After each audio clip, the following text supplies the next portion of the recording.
Share a little inspiration that I had the last few weeks.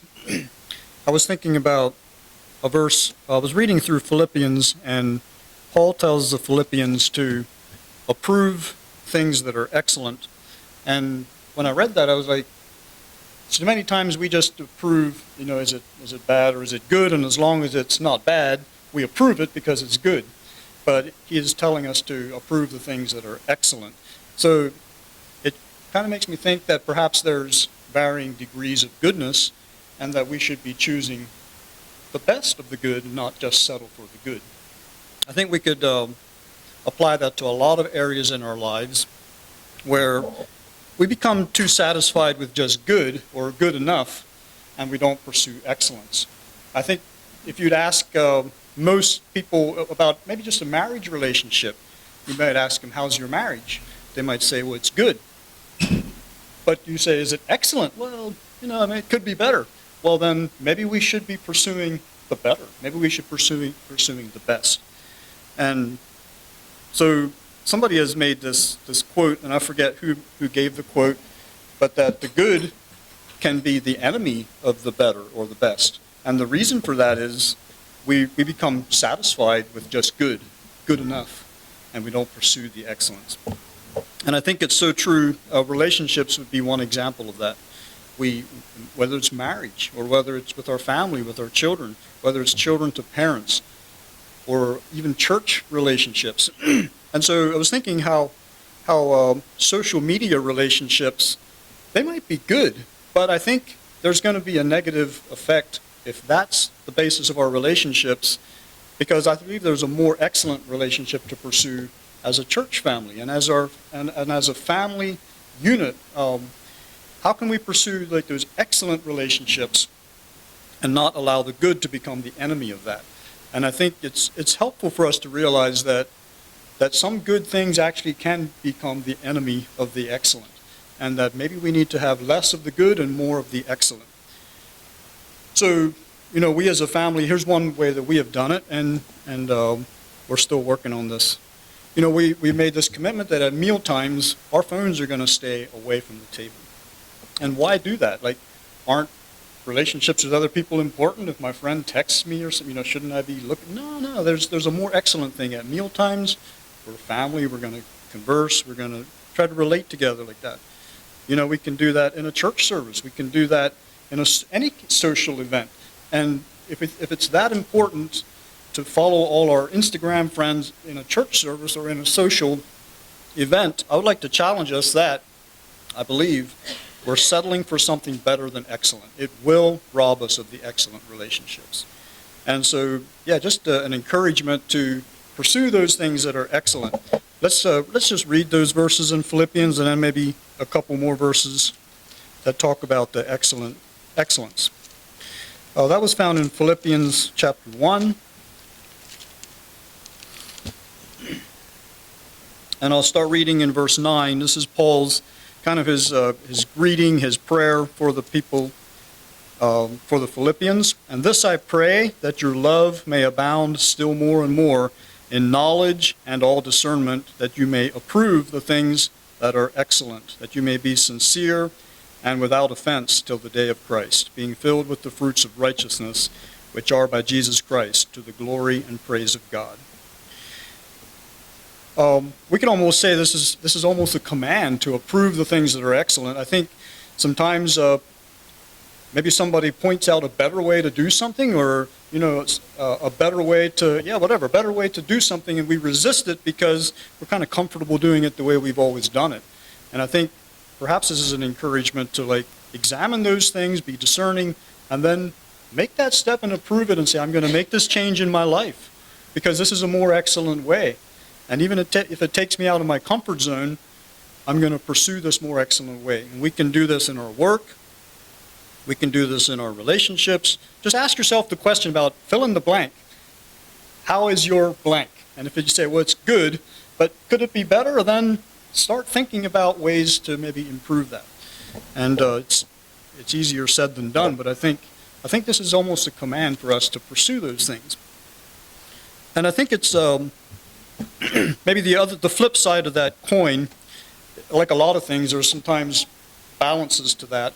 Somebody has also made this statement that the excellent is the enemy of the good. So I think on that side of it, perhaps there's personalities or people who are so, who want to be the best. You know, they just put their all into something. If they're going to do it, they're going to do it right, and they put everything into it, and almost to the point of burning out. And sometimes there's a point in life where we need to be satisfied and leave good enough alone. So that's I think maybe the balance to that. We need to pursue excellence, but yet in the Christian life there's a place of rest and saying, I'm doing what I can pursue. But it's kind of like I remember when I was landscaping and cleaning leaves. That's one thing that used to just drive me funny, because you could never get all the leaves. You'd never get that last leaf because the wind is blowing them from the neighbor's yard and they're still up in the trees and they're floating down. When is good enough good enough? You know, I think it's a little that way in our lives too. There's a point where we got to say, I've done what I could. I've pursued what God has put in front of me. Now good enough is good enough. And Paul did say in one place, I did write a few verses down here.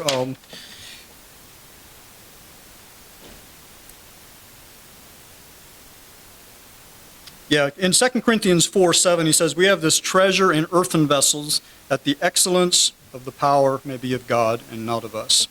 So remember that in our own strength, yes, we should pursue excellence, but it's finally the power of God in our lives. And maybe we'll just read yet in 1 Corinthians, he does point out to us there the more excellent way. And in 1 Corinthians 13, he gets done talking about all the spiritual gifts.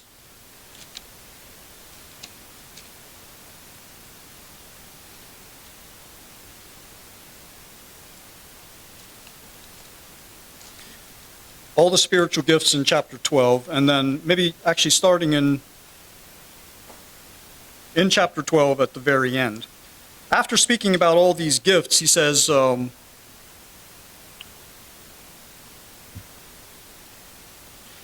verse 31, but earnestly desire the best gifts, and yet I show you a more excellent way.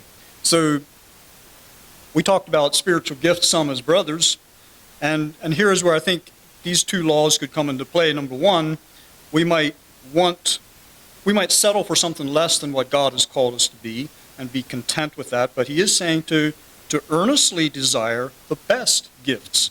And so I think it should be something that when we pursue the gifts that God has given us, we should earnestly desire to do it in the best way.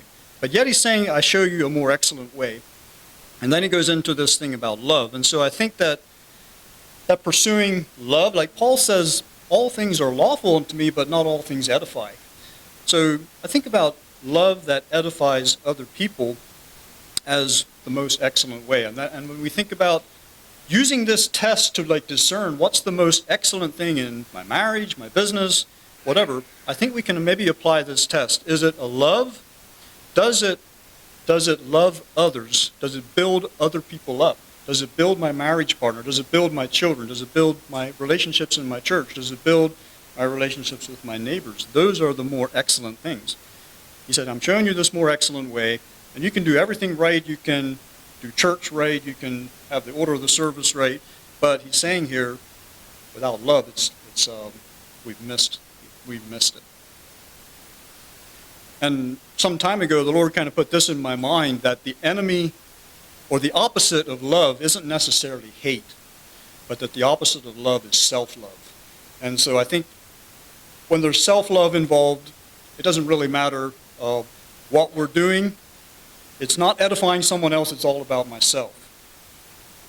And I might not hate somebody, but when there's self-love, it doesn't edify, it doesn't build up, and it's not the most excellent way. I think 1 Corinthians 13 is all about the giving love, the edifying love, and this is the true test I think we can put to anything in our lives and say, how can I go from good to excellent?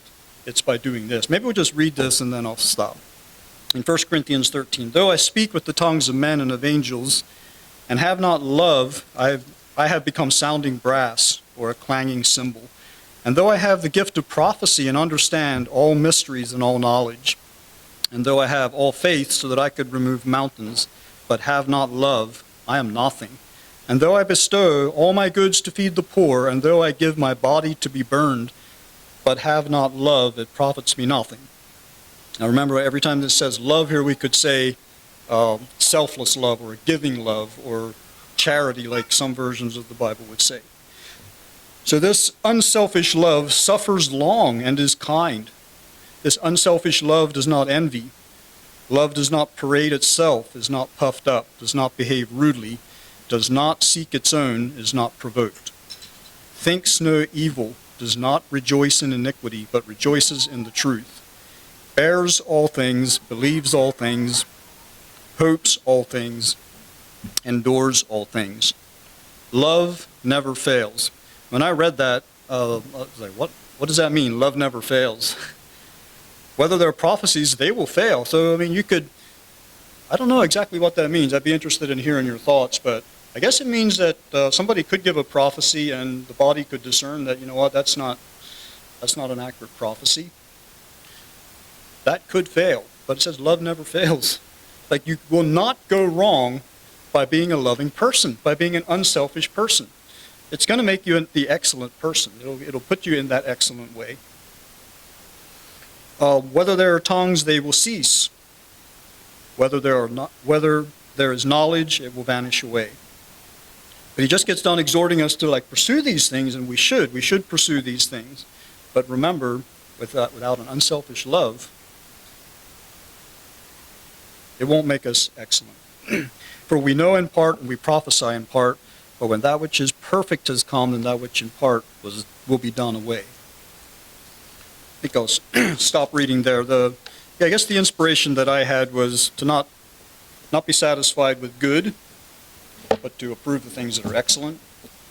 And then in that pursuit, to remember the excellency is in the power of God. And sometimes we need to rest in that and call good enough good enough. So I hope that could be an inspiration.